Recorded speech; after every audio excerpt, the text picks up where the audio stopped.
Sorry for the interruption.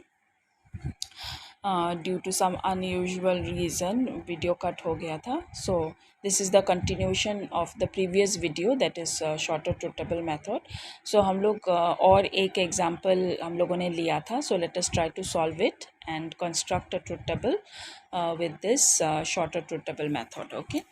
सो क्या था हम लोगों का अजम्पशन था कि जो कंक्लूजन है वो हम लोग फॉल्स मान के चलेंगे और वो जो प्रेमिसेस है वो हम लोग ट्रू मान के चलेंगे.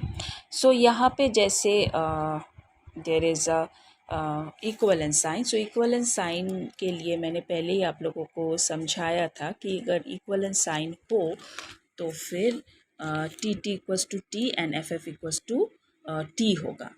राइट.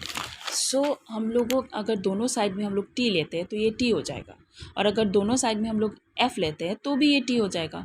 सो हम लोगों को एक टी और एक एफ़ रखना है. तो हम लोग सी को टी रखते हैं और एन को एफ़ रखते हैं, तब हम लोगों को एफ़ मिलेगा. That is false conclusion. So we get the value of C, that is T, and N, that is F. Okay. Now let us come to the first premise. यहाँ पे हमें टी चाहिए, ताकि यहाँ पे भी टी और यहाँ पे भी टी चाहिए, तो हम लोग यहाँ पे हमें टी मिलेगा. या फिर दोनों साइड में अगर एफ़ हो तो हम लोगों को टी मिलेगा. पर ऑलरेडी सी का वैल्यू हमें मिल गया है, दैट इज़ टी. तो दैट मीन्स यहाँ पे हमें एक और टी चाहिए to make it T.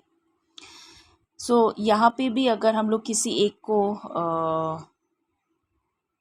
F माने, सो थोड़ा सा डिफ़िकल्टी हो सकता है. So to be in a positive side, let us take T for both. So यहाँ पे भी हमें टी मिल जाएगा. So T T equals to T.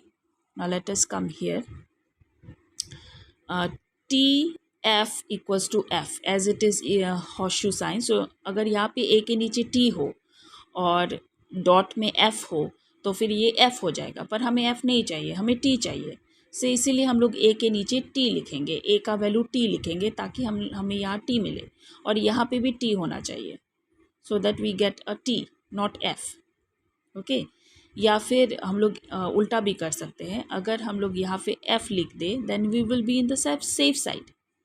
T ना लिख के अगर एफ़ लिख दे then we will be in the safe side. तो यहाँ पे एफ़ होने से as it is implication sign, horseshoe sign, so T F equals to F. So यहाँ पे अगर एफ़ हो जाए तो हम ये कभी भी एफ़ नहीं होगा.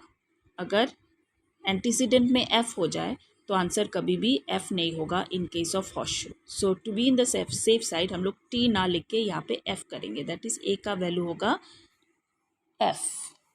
ओके. सो डी का वैल्यू अभी तक हमें मिल गया है, दैट इज़ डी का value is T. So let us write T. और एल का वैल्यू अभी तक हमें नहीं मिला है, but by default we have to write T here to make it T, as it is a dot sign. So T T equals to T. So L का value T लिखना ही पड़ेगा ताकि यहाँ पे टी आए. सो एल का value is T. Okay. और M का वैल्यू भी टी. सो हम लोगों का एजम्पशन करेक्ट हुआ. दैट इज़ जो प्रेमिसेस है वो टी है और जो कंक्लूजन है वो फॉल्स है. सो our assumption is successful and the argument is invalid.